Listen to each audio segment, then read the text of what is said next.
HRN listeners. As we celebrate our 15th year, we are deepening our commitment to giving voice to the next generation of food systems storytellers, and we need your help. Our internship and fellowship programs help activate new possibilities for underrepresented and underestimated young people through experiential journalism, audio engineering, and production training. Through these unique programs, HRN helps food equity stewards build essential workforce readiness skills that expand their potential and foster economic mobility. Please consider supporting these critical programs. And with a minimum donation, you can be entered to win a dinner for two at an amazing restaurant in one of 8 cities and tickets to a concert at a great venue in one of those cities. We have incredible partners across the country who have donated, as they also share our passion for helping to educate the next generation of food systems storytellers. Check out heritageradionetwork.org/15 to donate and enter to win today. That's heritageradionetwork.org/15 to donate and enter to win today. And make sure you donate before March 31st. Thank you. The following program has been brought to you by Whole Foods Market. You may have noticed that one Whole Foods Market store is not like the other. We're proud that each of our stores has its own quirks, a direct connection to the surrounding community, and buys and sells their own products. Whether it's artisanal chocolates exclusive to Bowery, small batch pickles in Chelsea, or a featured craft beer on tap at West 97th, you'll find that each store is a little bit different than the next. With 6 Manhattan locations, Whole Foods Market offers a taste of every neighborhood. Come see us in Tribeca, Bowery, Union Square, Chelsea, Columbus Circle, or the Upper West Side. Open 7 days a week from 8 a.m. to 11 p.m. For more information, visit www.wholefoodsmarket.com.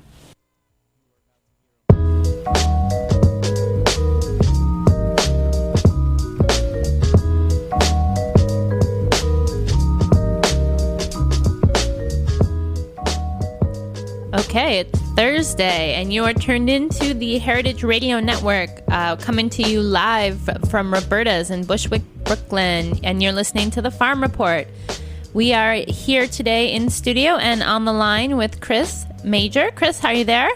Yeah, I'm here. How you doing? I'm doing good. Awesome. I'm so excited to have you on today. Thanks for joining us. Well, thank you. So full disclosure, Chris is... God, what's the history here? I used to cook at Savoy with a wonderful woman, my sous chef, Jackie McMullen. Moved up to Vinyl Haven, Maine to spend a summer running a restaurant and fell madly in love with a local fisherman, yours truly, Chris Major. And years later, they're married, and now we have him on the line to give us the what's what in the lobster world. So, Chris, you're not in Maine right now, right? No, I'm in Vermont right now. Well, what the heck? Are there lobster in Vermont? No, there's not lobster in Vermont. This is my off season, and I come up to Vermont to work on a dairy farm for a couple months in the winter. What?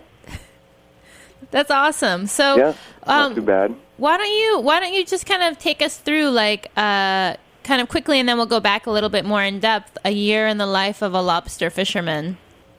All right. My season starts the 1st of April. Not that there's an off season for lobstering. We just choose to take the winter off. Because it's cold? It's cold and rough, and you just don't want to be out there in the winter. It's a lot warmer in the barn milking cows. Okay. And we set our gear out, and, we just pretty much run the season. We chase the lobsters down the bay and then back out again, and we take them up at the end of the year, and I usually come to Vermont. Okay, that was a brief overview. Awesome. So 1st of April, you're setting your gear out. What does that mean? What's the gear? Where do you set it? Kind of what's the process of getting set for the season? Well, pretty much we load up the boat with traps and buoys and rope, and we head out to the fishing grounds, and we set our traps out where the captain feels they need to be. And are there rules about where you can put the traps? There are zones where you can fish for different areas, and then there's respected grounds for each island. That's not an actual law, but the guys respect the lines, so you can only fish in your respected waters. Okay, so you guys are launching off of Vinyl Haven, Maine. Yep. Is that a pretty big lobstering area? Actually, it's Penobscot Bay, and they land the most lobsters on the coast of Maine out of Penobscot Bay. Oh, wow. Yep. So are you guys on a giant boat? Like, is it you and a bunch of dudes, or what's the crew look like? It's a 36-foot fiberglass boat, and it's just me and the captain. A lot of boats have 3-man crew, but we choose to go two-handed. It pays out better for the boat if you have less people. Yeah, I'm no math whiz, but I know if you divide something by 2 or 3, the numbers are a little different. Yeah. So what is your role on the boat? How is it different from the captain's role? The captain, drives the boat and decides where he wants to put the traps and when he wants to move them and when he wants to haul them up and pick them and rebait them. My job is to pick the traps, go through, sort out the lobsters, throw over the bad ones, keep the good ones, put new bait in the traps, stack them on the boat, and then ban the lobsters. And then I set them back where he tells me to set them. Okay, so the captain is steering the boat and kind of making the decisions about where to drop and when to pick up. Can you give us a sense of scale, like how many traps are out in the water at a time, and how often do you pick up the traps, and what's the distance roughly that you're traveling in a day? It depends on the time of year for how far we're traveling. In the springtime when we set out, we go out to deep water because the lobster's in the deep water, but when they come into the shore to shed, we shorten up our gear and bring it around the shore. And then, how many traps are you roughly? Okay, I forgot what else you asked. Sorry, I see 4 questions at once. We fish 800 traps, which is the legal limit. We haul between 270 and 300 a day. And if there are lots of lobsters going, we haul them every 3 days. And if there's not that many going, we do every 4 or 5 days. And in Maine, is there, when you turn on the radio in the morning, does it tell you, it's going to be a good lobster day or it's going to be a bad lobster day, or you don't really know till you're out on the water? And that's why they call it fishing and not catching. You really never know what you're going to do till you go out and do it, and you got to take the good days with the bad days. When we're setting out traps in the springtime, we actually go in the hole. We actually lose money doing that because we're not pulling anything out of the traps at that point in time, and we're putting bait into them, and we've done repairs and put new rope on them, so it actually costs money to put your traps out. So there are days where I go out and I lose money. And how does that work? You and the captain divide the money up, just kind of based on a share. Do you co-own the boat, or? I don't co-own the boat. I am just the hired help. The captain owns the boat, the traps, all the gear, and pays for the maintenance. I just show up in the back of the boat and do my job, and I get a percentage of the catch, and I pay a percentage of the bait. Some guys pay a percentage of bait and fuel, but as far as all the maintenance, that's usually on the captain. On the captain. And do you need a special permit to fish lobster? Yeah, you definitely need a lobster license. Yeah. So, go ahead. And the island that I live on, if you weren't born and raised there, you can't fish there. It's a birthright. So even if I went out and got a license, I wasn't born and raised there, so I couldn't get a boat and fish traps. Just it's a little territorial, you mean? Yeah. So how did you get into lobster fishing if you're not from Vinyl Haven? My dad knew someone out there, and I was looking for a change, and I've always kind of wanted to work on the water, and an opportunity arose, and I packed up my stuff and moved to Maine. How many seasons have you been fishing? Oh, I moved out there September of 2001, so 10 years. Wow. That's awesome. And have you seen a lot of change over the 10 years that you've been there? I mean, does it really vary from year to year, or is it kind of within the same range? It's definitely different every year. I've been on 5 or 6 different boats. Not only does the lobstering change every year, but not every captain catches the same. You have your captains that catch more than others. There's a lot of science behind knowing where the lobsters are. And lobsters go through cycles, too, a 7-year life cycle. So every 7 years, the lobsters peter off a little bit. And then after, again, they start picking back up.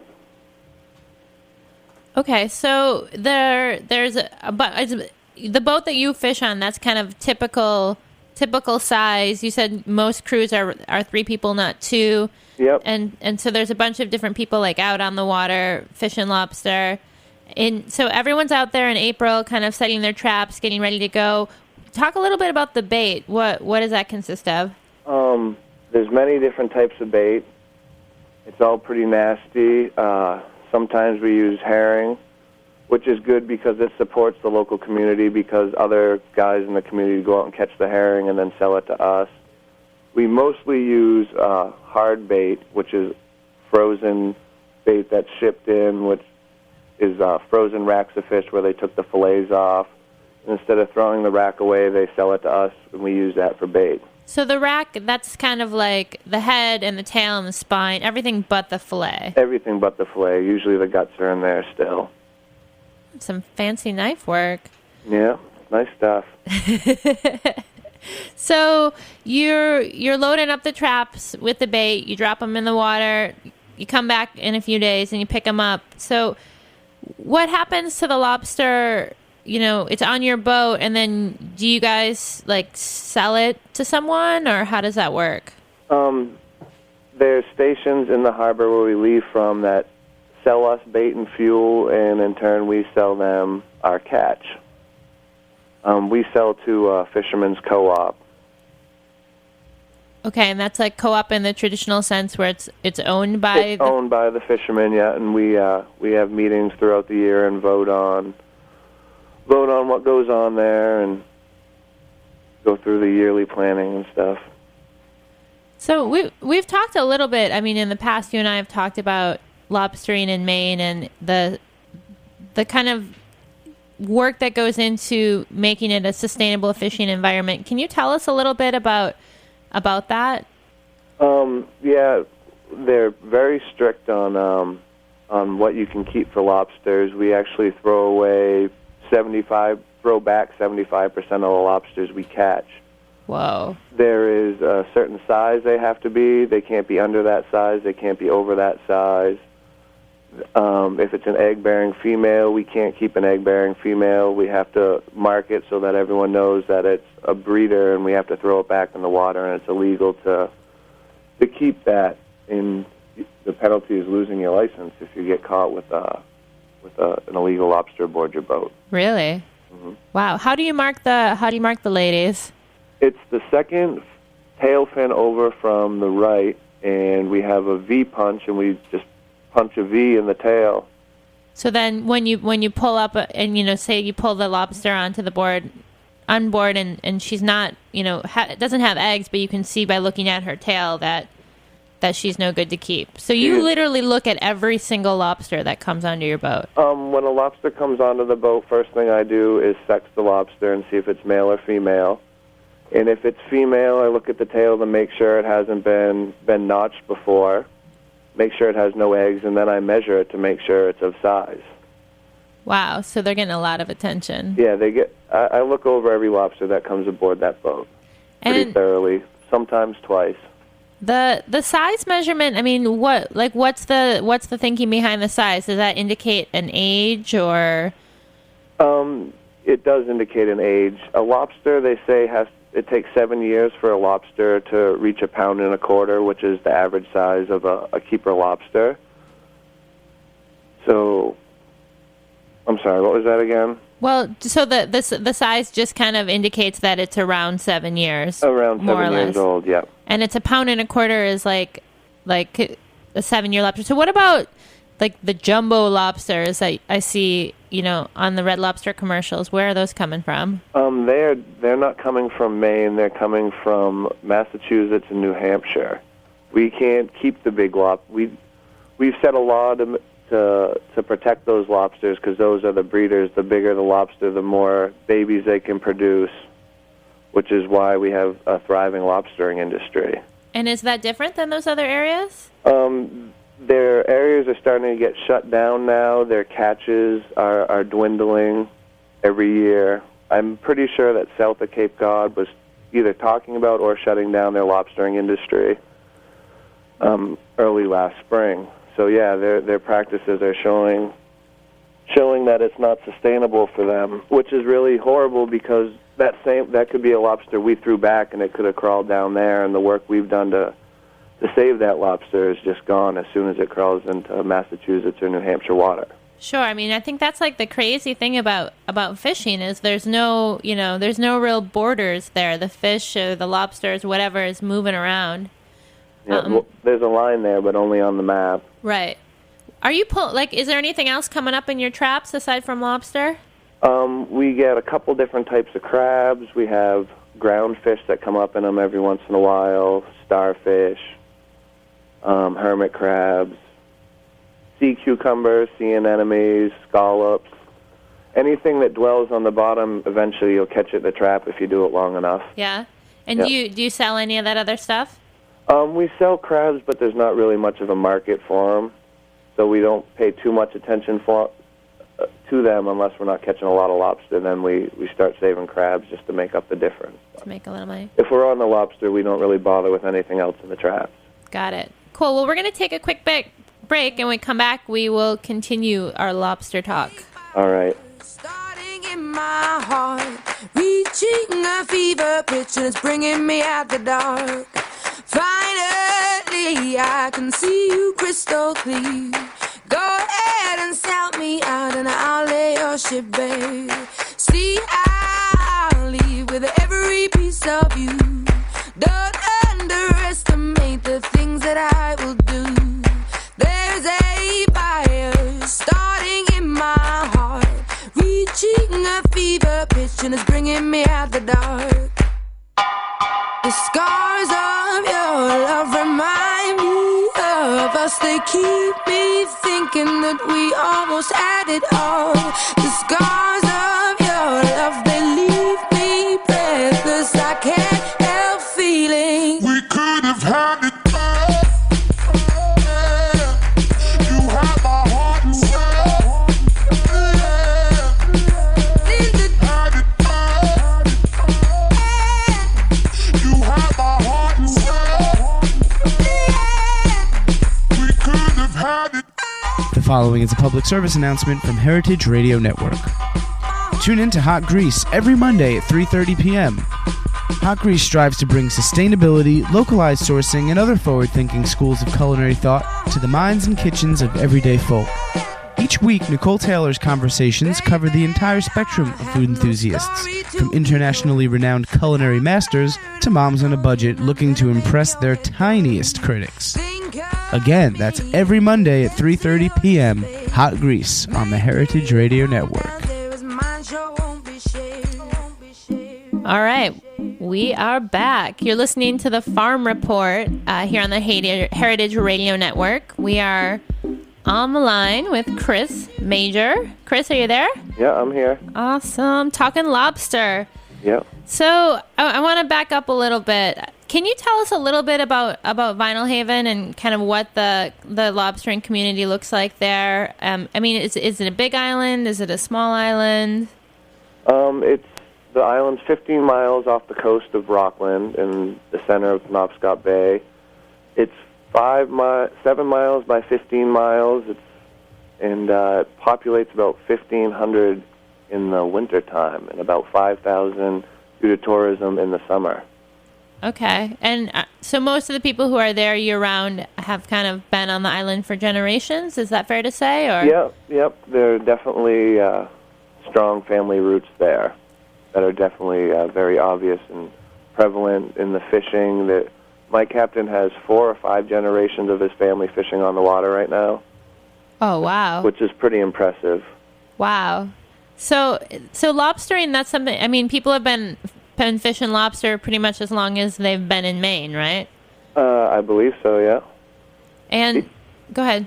Oh, the island started as granite, and then as the granite industry dwindled, they picked up fishing, and it eventually became lobstering. From what I understand, back in the 70s and early 80s and 60s, there wasn't any money to be made in lobstering. It was a very humble line of work. It's come a long ways in the past 15, 20 years. Yeah, I'd say lobster, when you think about lobster, it really has this connotation of, I think, 2 things. I mean, if you're from the Midwest like me, lobster means you are fancy pants. But then also, I think growing up on the East Coast, there's kind of a culture built up around eating shellfish, and it's more like a food of the people. I mean, where do you think it exists in reality? I mean, is it a luxury food or is it a food of the people? Where I live? Yeah. Well, I mean, if it's cheaper to feed your family lobster than it is hot dogs if you're broke. I mean, it's a staple food for people there. A lot of people live off what comes up in their traps. So for people that live on the island, it's not really a luxury food. A lot of times it's a way of living. How does the price for lobster get set? Like, how do you guys, get paid? How it's set, I would imagine, is market. But as far as how we get paid through the co-op where we sell our lobsters to, and they sell to a distributor. And usually the distributors, I'm pretty sure, are the ones that are setting the price. Okay. And so it's based on kind of market demand. Because, the price fluctuates a bit from year to year. I mean, is that a supply-demand issue, or do you have a sense? I believe, it's low now. It's on the uprise over the past 2 years, but we were down to $2 a pound 3.5 years ago, 4 years ago, and I'm pretty sure it had to do with the economy crashing and people not wanting to spend money. Spending in the lobster. So we were catching lots of lobsters, and no one wanted to buy them, so the price went down. And you had mentioned, shedders earlier. Can you talk a little bit about what a shedder lobster is? Well, is that the right way to say that? Yeah. When we set out in the springtime, we're catching hard-shell lobsters, which were last year's shedders. Over the winter, they harden up, but the lobsters that come in the springtime are hard, and they come from the deeper water to the shore where the water is warmer to shed, and they molt their shell, and when their new shell grows back, at first it's like jelly, and then it hardens it up, crisp up like a potato chip a little bit, and that's what you would call a shedder lobster. And do you get a different price for those than the hard shells? Yeah, it's usually $1.25 to $1.50 less for the fact that they don't really ship well because they're weak and don't have very high protein levels in them. And that's the thing we haven't mentioned at all, is the lobsters are pretty much alive until they're getting consumed or processed. So you have to be you have to take care of them throughout the bringing them in off the water and processing them and shipping them the whole time, right? Mm-hmm. We're pretty easy with them, definitely, especially when they're shedders. Their claws break off and legs, and you have to be gentle with them. And there's the one-legged lobster. I'm assuming you don't get as good of a price for it. We don't. We have selects and run. A run is 1.25 pounds to 2 pounds, and I think anything over 2.5 pounds is a select. I'm not really sure on those, but as far as one claws or battered up, they all get put in the same crate and sold at the same price. Once they get to the distributors, they'll go through them and they'll sell the ones with no claws or one claw for less money and get more money for the prime lobsters. We don't call through them. Okay. But I'm guessing if you were consistently sending something with like one claw, they would give you a call and be like, "What are you guys doing with the other claw?" I guess. I mean, I haven't heard a complaint. Like, in the springtime, you get a lot of stuff like that because you're pretty much getting what didn't crawl in the traps last year. Okay. So in the spring, you don't get a lot of lobsters, and once they shed, they gain a third of their size. Okay. So pretty much you're catching all the lobsters you threw back from the year before that were too small. Okay. And once the lobsters shed, you have a big blast of lobsters again, and you have a lot of lobsters as they're crawling back down out the bay. So when you're like what would you say is like the high points of your season where, are you out fishing every day? Do you take a day off? What's your work week look like? Well, like I said, depending on what the lobsters are doing. In the springtime, there's not a lot of lobsters moving around, so we usually go every 5 days. We'll go and then we'll work for 3 days, take 2 days off, work for 3 days, take 2 days off, so it's a 5-day cycle. In the spring, when the lobsters shed and there's lots of lobsters and you can haul your traps on 3 nights, we'll haul every day, weather permitting. I've done 27 days in a row before. Whew. I don't like to do it, but we do it. I mean, you have to get while the getting's good, I think the expression goes. And I take 2 months off in the winter, so we go pretty hard and try to make enough so we don't have to work very hard in the winter. Got it. So you, what time, what's the time, when are you getting up in the morning? Is it an early morning, late afternoon? I usually get up at 4 o'clock in the morning. We go out on the boat at 5. In the spring and summer, I'm usually home pretty early, usually around 1:32 in the spring. In the summer, after we've brought all our traps in close to home around the shore, we're hauling a lot less rope, and it's closer to home. A lot of days I'm home and showered by noontime.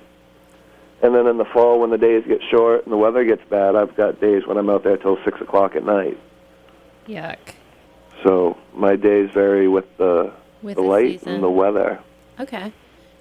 You had mentioned, so one of the tasks when you bring the lobsters on board is banding. What are you banding them for? We band their claws, mainly so they don't destroy each other in the process of shipping wherever they need to go. And how do you know? I know that Maine has kind of a reputation. Maine lobster are kind of synonymous. I mean, where else in the world do people fish for lobster? Kind of all over the world. How do I know I'm getting a Maine lobster if I'm eating at a restaurant? Not in Maine. If your lobster, there's no way to tell exactly if it's a Maine lobster, but if your lobster doesn't have a band on it that said "Product of the USA," then it's not a lobster it's not an northeast coast lobster. It's either coming from Canada or somewhere else. Okay, so you have to checking the band is a way to know you're getting it made in the U.S. Yeah, and it'll either be Maine, New Hampshire, or Massachusetts. But they talked about branding their product with the Maine stamp, but it didn't work for some reason. I don't know why. Okay. What about? So I read an article a few years ago about the woman who owns LL Bean getting involved in the lobster trade. Do you know anything about that? I know a little bit about it. I know who the woman is. Yeah. What is she doing up there? Can you talk about it a bit? She is buying up the lobster industry and all ends of it. From what I understand, she owns boats. She owns buying stations where they buy and sell bait. She owns part of the shipping industry of it. Yeah, she's got her hands. I think she owns 1% of the lobstering industry. Okay, so it's kind of looking at a more consolidated model, because it sounds like from what you said earlier that lobstering is a pretty independent business. You have the fishermen who own their own boats and are part owners in the plant that sells them their bait and their fuel, and that then buys their lobster. So kind of at the source, things are pretty grassroots independent. Yeah, and from my opinion, from what I've seen in all farming, when you start sourcing outside products and stuff like that, little bits and pieces of the industry start falling out and don't fit together the way they should anymore. Right, 'cause it's kind of a closed circle of sustainability. Yeah, everything works symbiotically, and when you start changing those things, it tends to mess things up. Well, we have a few minutes left. I kind of wanted to talk a bit about eating lobster. I mean, is there a preferred way that Mainers recommend cooking lobster? I personally don't eat lobster, which might be a shock. What? Yeah, but I've cooked plenty of them, and the one thing you don't want to do in front of a Mainer is fill your pot up all the way to the top with water and start boiling the water. The right way is to steam it. Put an inch or two of water in the bottom and get that boiling and put your lobsters in. I've heard you want to take the bands off before you boil it. And hope it doesn't nip you. Yeah, hope it doesn't bite you. And you steam it till it turns red, and if you pick it up by its antenna and give it a little shake, if the antenna falls off at the head, then it's done.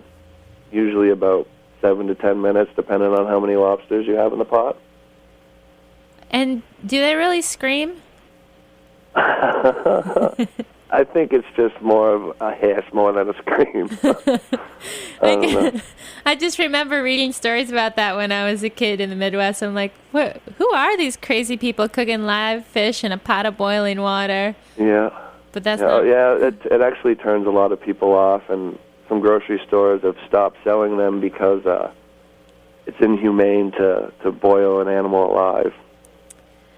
Well, I think if we painted a picture of what else was going on... Well, I mean, it all starts somewhere. Yeah. You know, any meat you eat dies somewhere along the line. That is true. Well, Chris, thank you so much for taking some time out of the barn today to chat with us about your other life as a lobster fisherman, or I guess this is your other life as a dairyman. It was great, and we hope to have you on the show again when you're in season and kind of give us an update on what's going down up in Maine. All right. Thanks a lot. Thanks for having me on.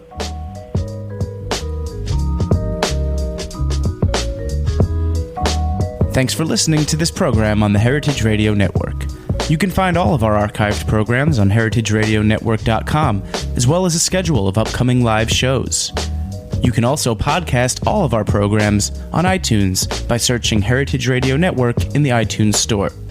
You can find us on Facebook and follow us on Twitter for up-to-date news and information. Thanks for listening.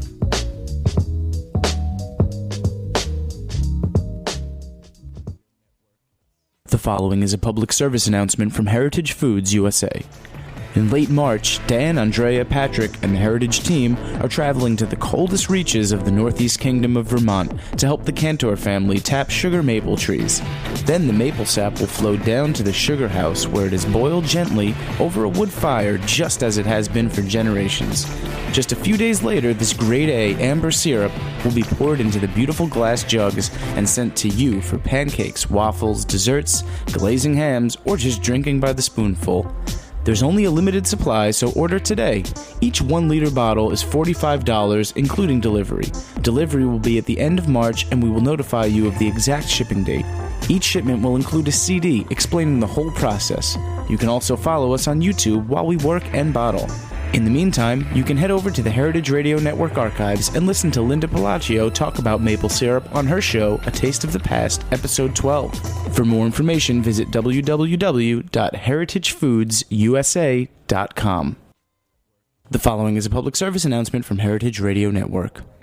Join wine impresarios Aaron Fitzpatrick and Brian DeMarco as they dish out on the latest industry news with winemakers and tastemakers on Heritage Radio Network's revamped wine show, Unfiltered. Aaron Fitzpatrick, one of the first hosts on HRN with her program At the Root of It, amps up the volume and unfiltered content with co-host Brian DeMarco in this 2011 Redux. True to the original format, Aaron and Brian will keep you abreast of current happenings and break down the news and global events, distilling complex into anecdotal stories that inspire. From media and political events to hailstorms in Argentina, no topic is out of bounds. Tune in every week to hear them chat up the industry's biggest personalities and host on-air tastings with visiting vintners and the country's hottest sommeliers. Whether you're an expert or an enthusiast, Unfiltered demystifies wine and lets you know what it really takes to get a bottle from the vineyard to your neighborhood wine shop. Unfiltered broadcasts live every Tuesday at 4 p.m. on Heritage Radio Network. The following is a public service announcement from the Museum of Food and Drink. Dave Arnold and Patrick Martins have gathered a team of New York's most innovative chefs and bartenders to create a 9-course fundraiser lunch at Del Posto, Sunday, March 27th. Their intent? To kickstart the greatest food museum in the world. The menu for this unprecedented event is derived from educational themes of the museum. Chefs will draw inspiration from sources outside their normal sphere. How will a cutting-edge chef handle the Paleolithic, or a dish only using pre-Columbian ingredients? What will a modern Italian chef do with ancient Rome? The chefs include David Chang of Momofuku, Wiley Dufresne of WD-50, Mark Ladner of Del Posto, Nils Noren of the French Culinary Institute, Cesare Casella of Salumeria Rossi, Carlo Maracci of Roberta's, Brooks Headley of Del Posto, and Christina Tosi of Momofuku Milk Bar. Bartenders include Audrey Sanders of Pegu Club, Thomas Waugh of Death & Company, Simon Ford of Pernod Ricard, Damon Bolte of Prime Meats, and Eben Clem of BR Guest Restaurants. Proceeds from the event will directly support the Museum of Food and Drink. Tickets are very limited and $250 per person. To purchase tickets, please visit mofad.eventbrite.com. That's mofad.eventbrite.com. Once again, mofad.eventbrite.com. Sponsored by Pernod Ricard, Heritage Foods USA, Pat LaFrida Meats, Barterhouse Wines, Del Posto Restaurant.